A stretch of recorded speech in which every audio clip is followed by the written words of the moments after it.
हमारे साथ में हैं GST joint commissioner and custom joint commissioner Hemant Tatya ji. Tatya ji, पहले तो सबसे पहले आपको ढेर सारी कामनाएं। जी नमस्ते। और मेरा नाम हेमंत कुमार तांतिया है। हम भारत सरकार में जॉइंट कमिश्नर जीएसटी के इंचार्ज हैं पुणे में। सबसे पहले मेरा सवाल ये है कि आप, जहाँ तक मुझे जानकारी है कि आप काम करते हुए और आप पूरे देशभक्ति के लिए गाना बनाते रहते हो। जी, मैं बचपन से ही गाना गाता बजाता हूँ और हमने संगीत में प्रशिक्षण लिया हुआ है और थीम बेस गाने बनाने का मुझे काफ़ी उसमें रुचि होती है। तो हमने पहले भी भारत माँ के संतान, फिर जीएसटी का स्वागतम, फिर हमारे होम टाउन जो है झारखंड, तो झारखंड गीत गाथा, फिर झारखंड पे एक डॉक्यूमेंट्री उभरता झारखंड, ऐसे कई गाने हम बनाए हैं जो थीम बेस है, जो एक समाज को एक मैसेज देता है और यंगस्टर लोग जिससे मोटिवेट हो। मेरी कोशिश रहती है इस तरह का गाना, हम इसी तरह का गाना बनाएं और एक संदेश दे पूरे देश को।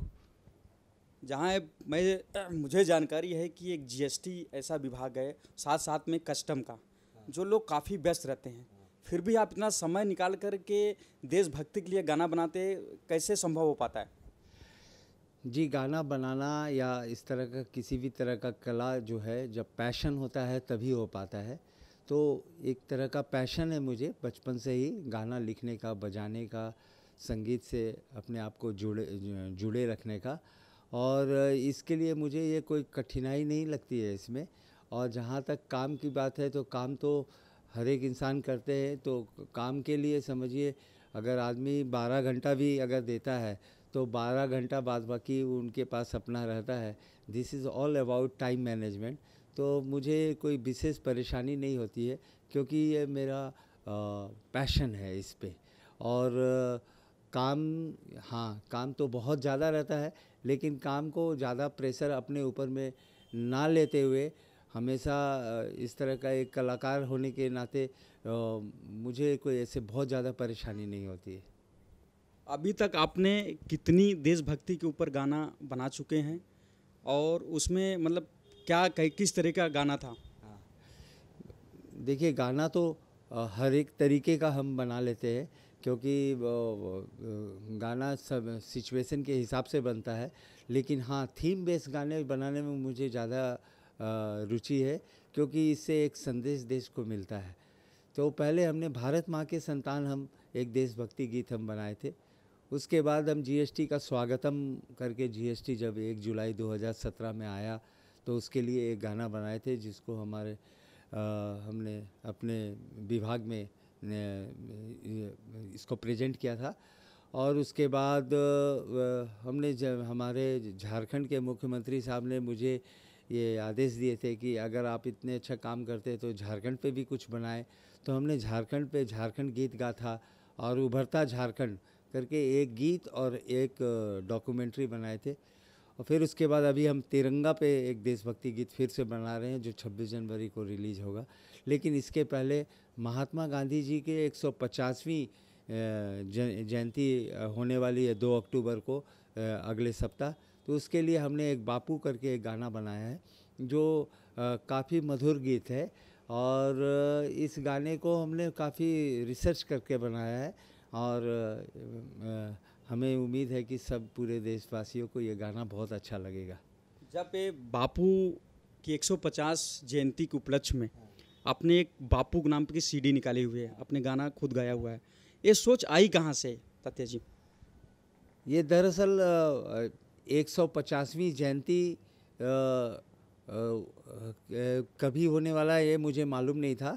लेकिन एक हमारे प्रधानमंत्री जी के मन की बात हम अक्सर सुना करते हैं, तो उनके मन की बात में ये बात चर्चा हुई कि उन्होंने ऐसा कुछ कहा कि इस साल 2018 में 150वीं जयंती महात्मा गांधी जी के है, और हम पूरे देशवासियों को इसके लिए बढ़ चढ़कर हिस्सा लेना है।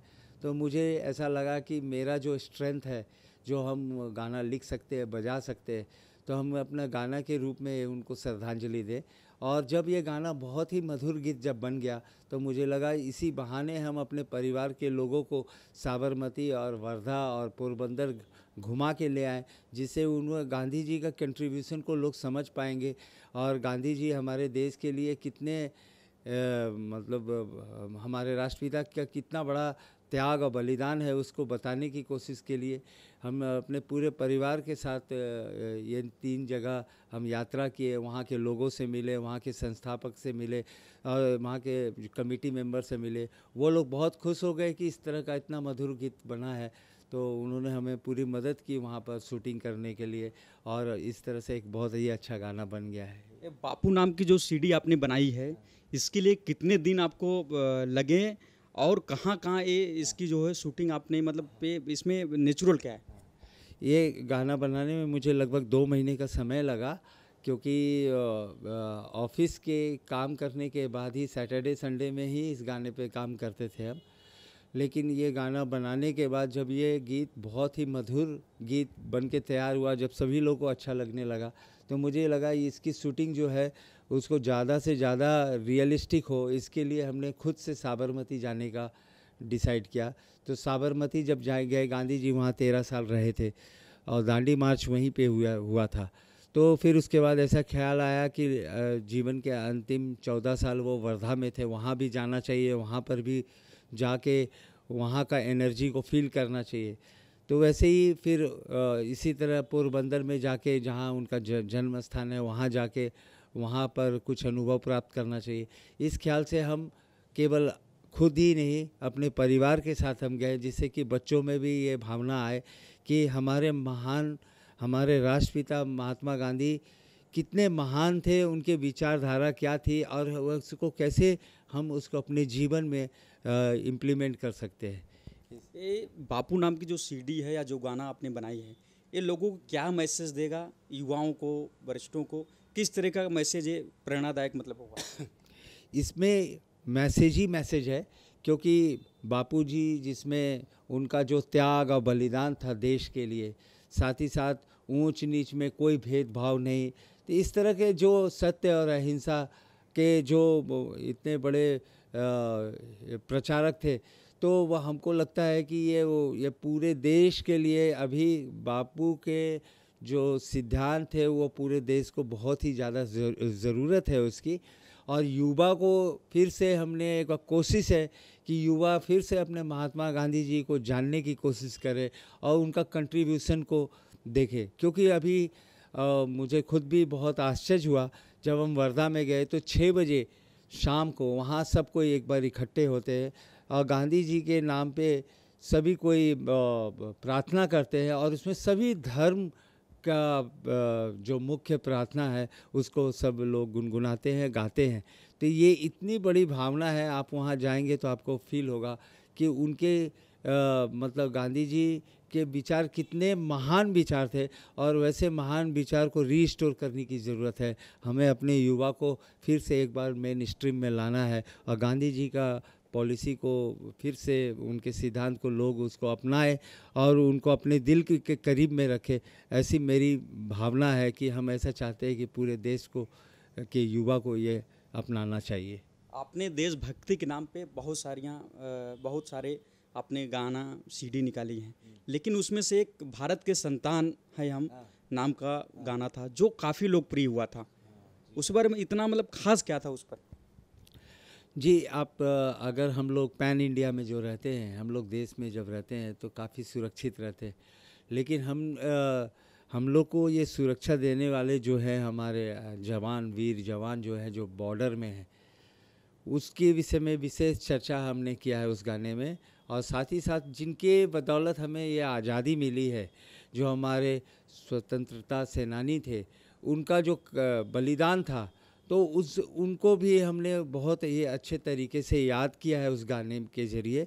और साथ ही साथ हमने एक मैसेज दिया है कि ये 15 अगस्त और 26 जनवरी जो 2 राष्ट्रीय त्यौहार हैं, ये और 2 अक्टूबर भी है, तो महात्मा गांधी जी के, तो ये सब जो राष्ट्रीय त्यौहार हैं ये घर में छुट्टी लेके बैठने के लिए नहीं होता है। हमें अपने देश के लिए इस दिन कुछ ना कुछ बड़ा काम करना चाहिए। तो इस तरह का कई मैसेज को एक साथ हमने लाके भारत माँ के संतान में पिरोने की कोशिश की है कि हम अपने माँ को श्रद्धांजलि देते हैं, भारत माँ को, और हम कसम खाते हैं कि हम अपने देश के लिए अपने जान भी कुर्बान करना पड़े, लेकिन हम देश को की हिफाजत को बरकरार रखेंगे। वो गाना का संदेश है, काफ़ी अच्छा गाना है वो। उस गाने के लिए मुझे जहाँ तक जानकारी है, माननीय गृह मंत्री राजनाथ सिंह, रक्षा मंत्री पर्रिकर भी आपको सामने से बुलाए थे और आपको सम्मानित किया था। जी हाँ, ये मेरे लिए बड़ी खुशी की बात थी कि हमारे जो रक्षा मंत्री उस समय जो मनोहर पर्रिकर साहब जो थे, वो उन्होंने मुझे गोवा में समय दिया और उन्होंने गाना देखा, गाना को अप्रिसिएट किए और दूसरा दिन उसको अनवेल भी किए, उनका ओपनिंग किए गाने का। फिर इसी तरह मुझे सौभाग्य प्राप्त हुआ, हमारे माननीय गृह मंत्री श्री राजनाथ सिंह साहब से भी अपॉइंटमेंट मिला, वो उन्होंने भी ये गाना देखे और उन्होंने मुझे मेरे एफ़र्ट को अप्रिसिएट करते हुए उन्होंने 4 लाइन कॉम्प्लीमेंट्री लेटर भी दिए, अप्रिसिएशन लेटर। तो मुझे अच्छा लगा ये, मतलब इस तरह का काम को अगर सराहा जाए। इसके अलावे हमारे जो मुख्यमंत्री हैं झारखंड के, उन्होंने भी अप्रिसिएट किया। फिर उसमें जो गाने के जो शुरू में एक कुछ उर्दू में शेर हमने बोला था, तो उसके लिए महाराष्ट्र उर्दू साहित्य अकेडमी ने अवार्ड भी दिया है मुझे। तो वो काफ़ी मतलब चारों तरफ से उसमें लोगों का काफ़ी अप्रिसिएशन मिला, तो मुझे बड़ी खुशी हुई कि वो गाना मतलब it was well appreciated by different personalities. जब आप अवार्ड की बात करते हैं तो मुझे जहाँ तक जानकारी है, आपको बहुत सारे नेशनल लेवल, स्टेट लेवल पे अवार्ड मिले हुए हैं, उसके लिए क्या कहेंगे आप? देखिए, अगर काम करते रहें तो ये अवार्ड और एप्रिसिएशन तो लगा ही रहता है, वो अपने आप मिलते रहता है। हम कभी भी किसी अवार्ड के पीछे या एप्रिसिएशन के पीछे काम नहीं किए। वो एक तरह का ऑटोमेटिक डेवलपमेंट है ये। अवार्ड्स तो काम करेंगे तो लोग अप्रिसिएट करते रहेंगे, लेकिन है कि अब मेरा मेन फोकस रहता है काम करते रहने का, और हम पीछे मुड़ के देखना नहीं चाहते, मतलब काम करते रहो। ये सब चीज़ जो है ऑटोमेटिक होते रहते हैं। तो मुझे अच्छा लगता है, अवार्ड मिलना किसी को भी बहुत पसंद है, अच्छा लगता है इसे। व्हेन यू आर अप्रिसिएटेड तो कोई भी लोग किसी को भी अच्छा लगेगा, लेकिन उसके लिए विशेष काम करते हैं ऐसा नहीं है। हाँ। जहाँ तक मुझे जानकारी मिली है कि आपके जन्मदिन पर प्रधानमंत्री नरेंद्र मोदी ने ग्रीटिंग कार्ड भेजा था, इसको कितनी बड़ी उपलब्धि आप बताएंगे? ग्रीटिंग कार्ड्स भेजे थे क्योंकि हम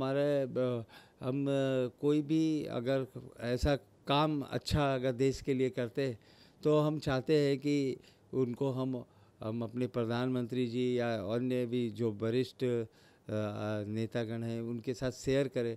तो इस कारण से हमारा कुछ डिटेल गया होगा, तो उनको उनके ऑफिस से मुझे ग्रीटिंग कार्ड्स आया था बर्थडे का।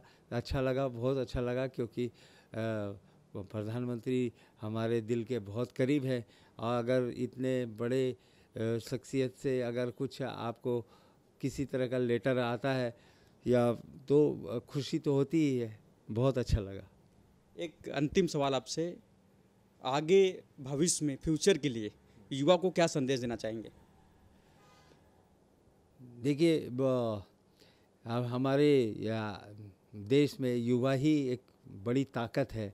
युवा को सही राह में लाना हम लोग सभी सीनियर लोग का कर्तव्य है।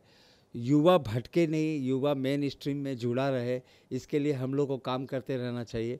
और युवा से हमारा काफ़ी इंटरेक्शन होते रहता है, और हम हमेशा उनको बताते रहते हैं कि जो वैल्यू है, जो मोरल वैल्यू जो हमारे पूर्वज के हैं, हमारे स्वतंत्रता सेनानी के हैं, या अभी हमारे देश के वर्तमान में जो बड़े महान व्यक्ति लोग हैं, उनसे सीखते रहना चाहिए युवा को। और युवा, हमारी भारतीय संस्कृति इतना धनी है कि हमें पाश्चात्य संस्कृति तरफ जाने की ज़रूरत ही नहीं है।